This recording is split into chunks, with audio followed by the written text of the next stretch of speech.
of money is as old as civilization itself. When we lived in small tribes, keeping track of debt was easy. You owed somebody a load of firewood. A neighbor owed you a piece of meat. Credits and debits were kept in your head, a mental ledger. Currency is a language that allows us to express transactional value between people. When humans wanted to trade outside their tribe or village, they needed something everyone could agree had value, something scalable. Enter commodity monies. There were many kinds, but each had to embody the same 5 characteristics. A commodity money is relatively scarce, easily recognizable, can be cut into smaller pieces. You can substitute one piece for another of equal value, and you can carry it around without too much trouble. In ancient Rome, it was salt. The Aztecs used cacao beans. It was whale teeth on Fiji, yak dung in Tibet, shells in Africa and China. Grains, metal, ivory, rare stones, leather, fish. If it had the 5 characteristics of commodity money, someone probably used it as currency. About 2,500 years ago, the first metal coins were minted in China and in what is now Turkey.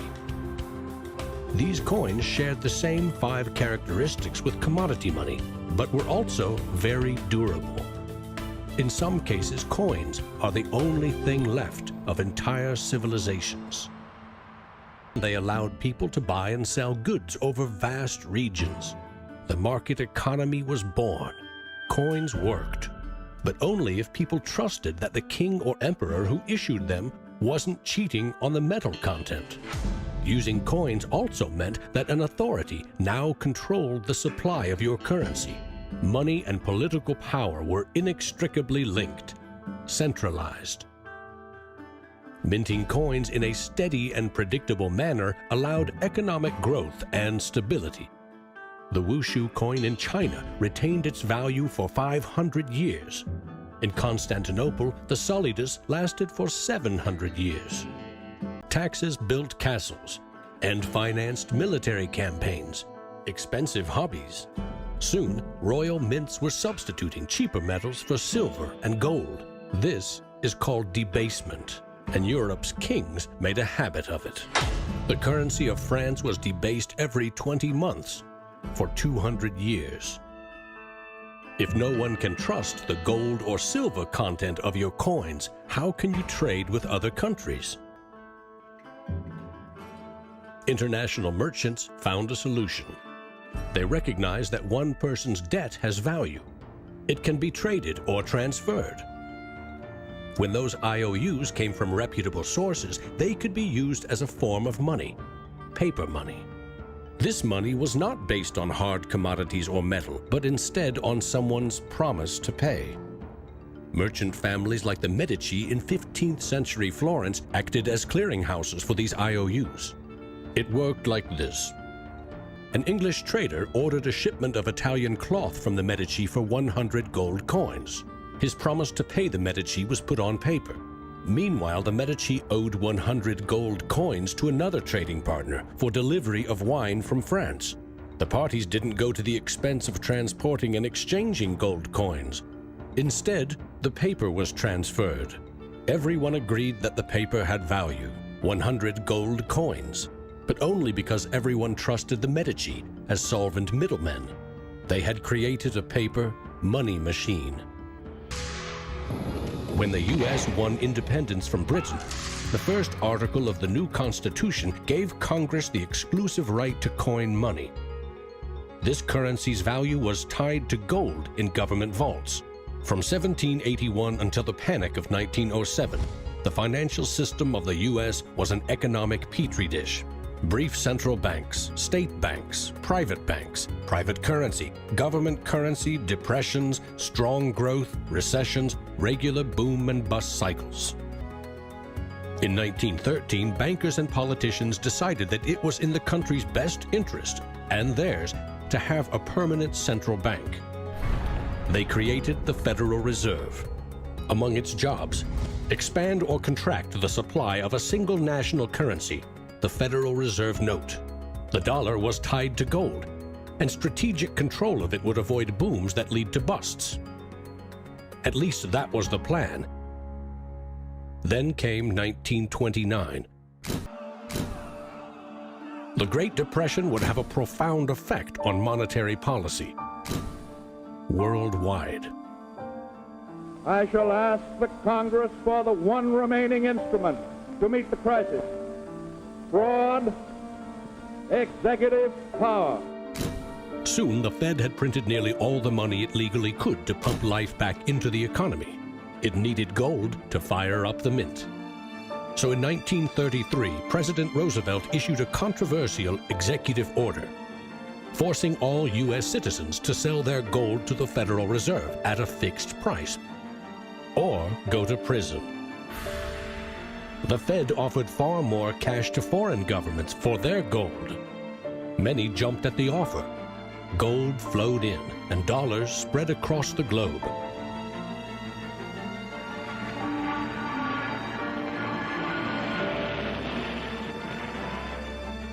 World War II devastated nearly every major economy, except the United States. The military and industrial juggernaut emerged as the global financial superpower. The dollar had become the world's most stable and trusted currency. At Bretton Woods, New Hampshire, delegates from 44 allied and associate countries arrived for the opening of the United Nations Monetary and Financial Conference. In modern history, as World War II was coming to an end, in 1944, the Allied nations met at the small town of Bretton Woods, New Hampshire. Here, they drafted a new financial system, which would stabilize the world's financial system once the war ended. With the United States poised to enter a golden age of prosperity, the U.S. dollar was chosen to be the world's reserve currency. And because most of the world's gold was held in U.S. vaults, the U.S. dollar would be backed by gold at a fixed price of $35 per ounce. This created a system where the currencies of the world were effectively backed by gold. Other countries pegged their currency to the dollar, which could still be redeemed for gold. In fact, the U.S. owned more than half of the world's gold reserves. In the next few decades, more dollars flowed to foreign countries. Governments began debasing their coins with cheaper metals and printing more of their own currency than they had in gold. The bond between precious metals and paper currency was cracking. In 1866, foreign nations had had enough of the U.S. collecting gold and printing cash. And they had more value in dollars than the U.S. had bullion in its vaults. They demanded gold in return for their paper dollars. Arguments about the value of the dollar versus their currency ensued. In 1971, President Nixon settled the matter. He severed United States currency from the gold standard. I have directed Secretary Connally to suspend temporarily the convertibility of the dollar into gold or other reserve assets, except in amounts and conditions determined to be in the interest of monetary stability and in the best interest of the United States. Never again could anyone legally demand U.S. government gold in exchange for paper dollars. For better or worse, the dollar was now backed solely by the full faith and credit of the United States government. The wealthiest nation the world had ever known would bet its future on a single word: trust. With this one announcement, President Nixon effectively created our current monetary system, a system where no currency is backed by gold or anything of value. This is what is known as a fiat currency.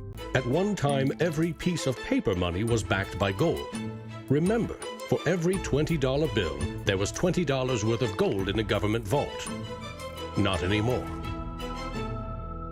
Today, governments create currency by first creating bonds or treasury bills. These bonds are sold in the market, generating funds for the government that issued them. Large banks buy U.S. bonds to flip them, selling them to the Federal Reserve at a profit. This is the magic money machine. You see, the Fed is America's central bank, but it doesn't have any money. No cash on its balance sheets. When a bank buys a bond and takes it to the Federal Reserve, the Fed simply says, "Thank you, Mr. Banker. Here's the principal and some profit." New money isn't exchanged, it simply appears on the bank's accounts. Magic.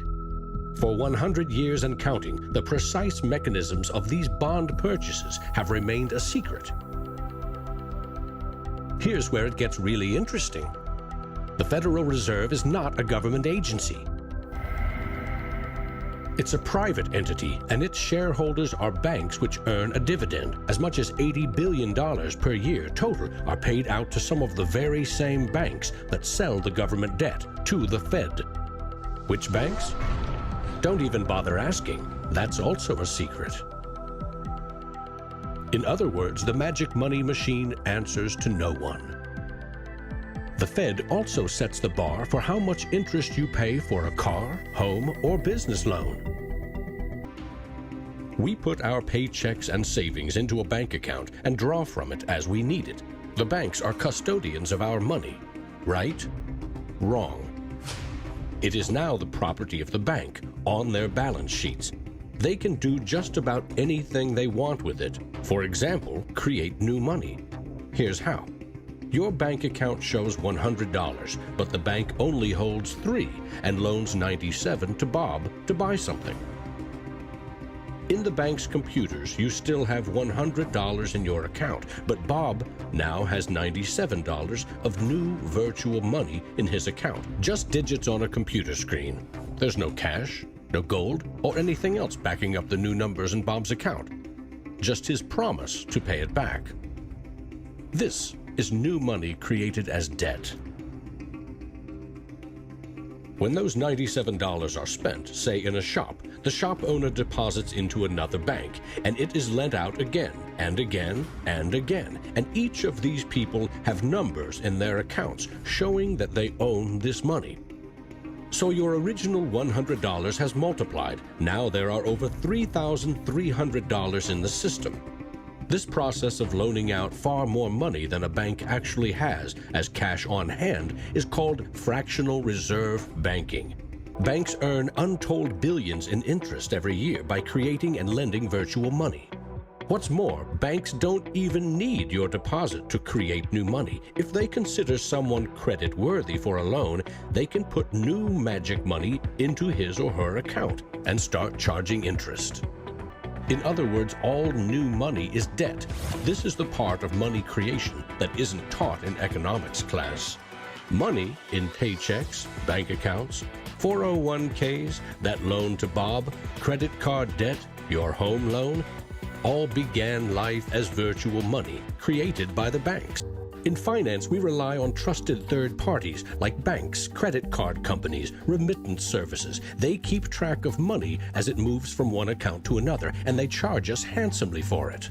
We trust that their digital ledgers of credits and debits balance. That's not a quaint notion of how cheap things used to be.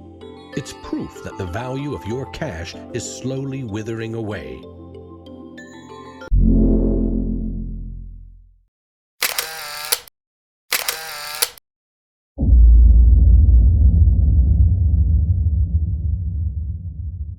Science of making and breaking secret codes.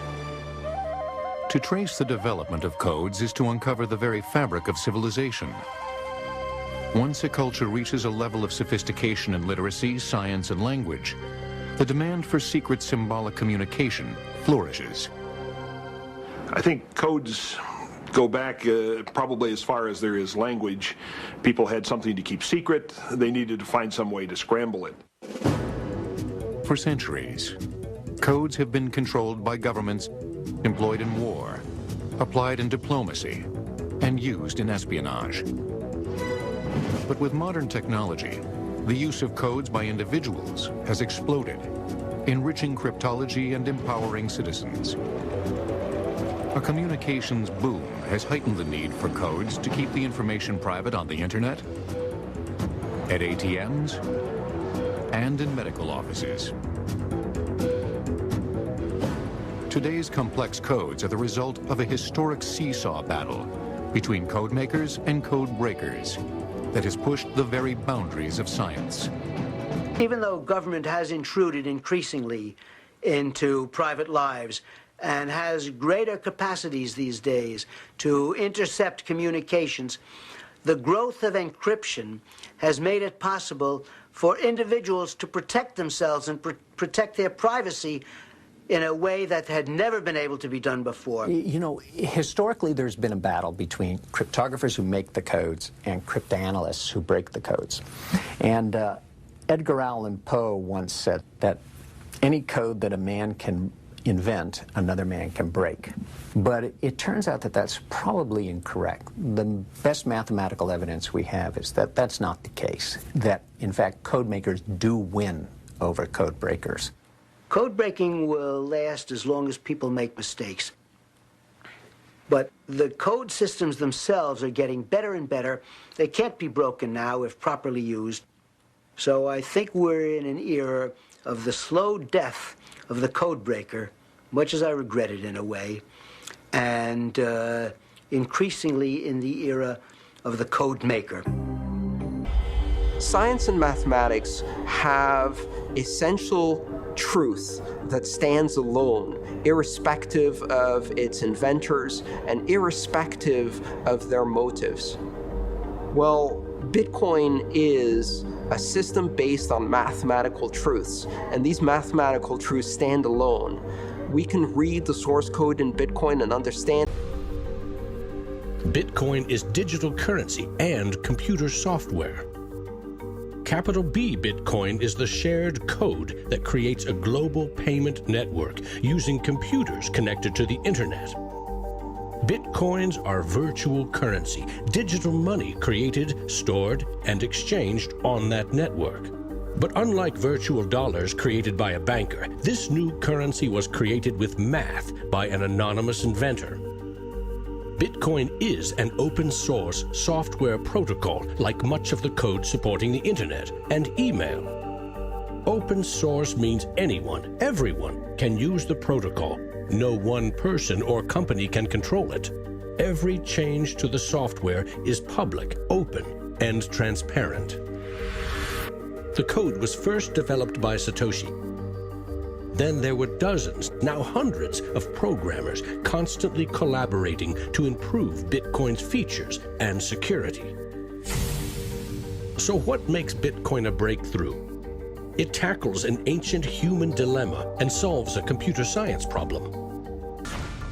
A financial system that cuts out these middlemen could be faster, cheaper, and more secure. But Bitcoin is digital. Music and movies are easily pirated, copied, stolen. How can a digital currency retain value if anyone can make 1 million copies? The answer is at the core of Satoshi's invention. A Bitcoin is not a file on a computer. It's an entry in the publicly distributed database called the blockchain. Just as the Medici kept a ledger of credits and debits, today's banks record each transaction as a plus and minus in their ledgers. Now we call them databases. Bank accounts are replaced by a digital wallet that you alone control. Bitcoin's ledger is the blockchain, a record of every Bitcoin in existence and every Bitcoin transaction ever made. It always balances because no Bitcoin ever leaves it.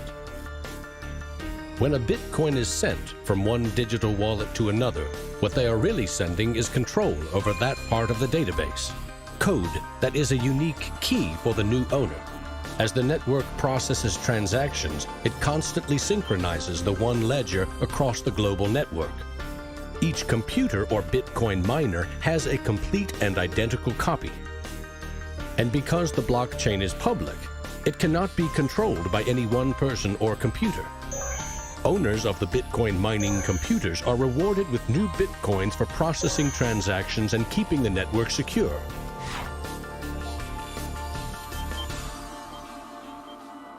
In other words, the Bitcoin network replaces banks and bankers. Today, the combined computing power of this global network is greater than the 500 biggest supercomputers combined, times 10,000. And because every transaction is verified and recorded by the network, a Bitcoin cannot be forged. Digital currency cannot be debased with cheap metals or printed by the billion at will.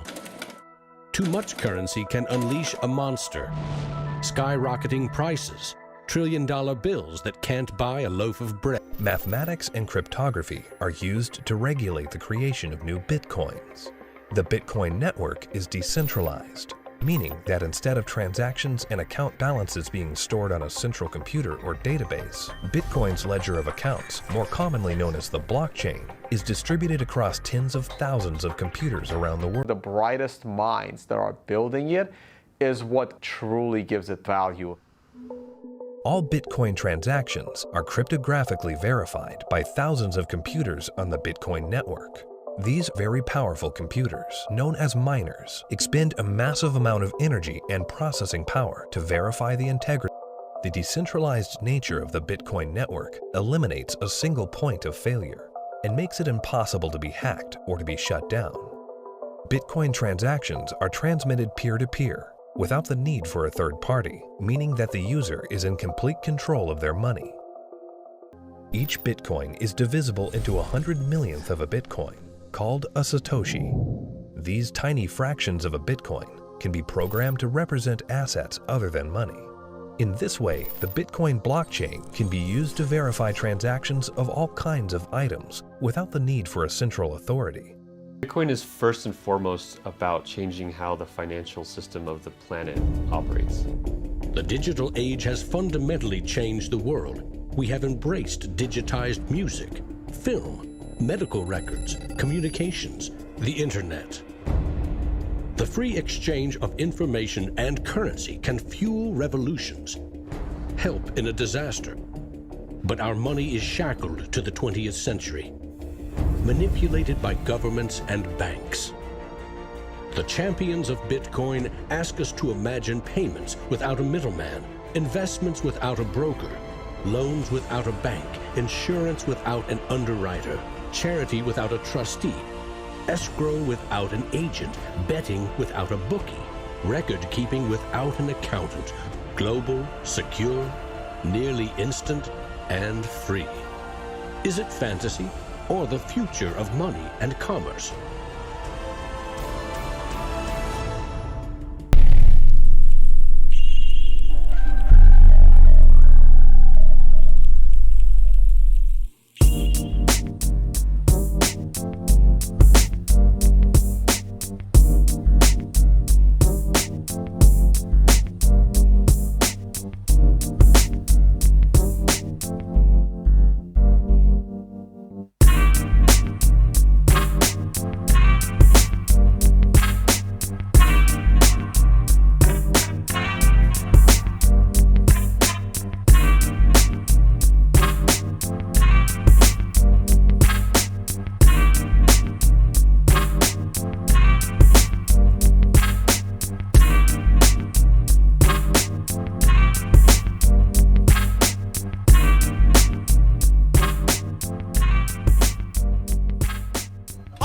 Bitcoins.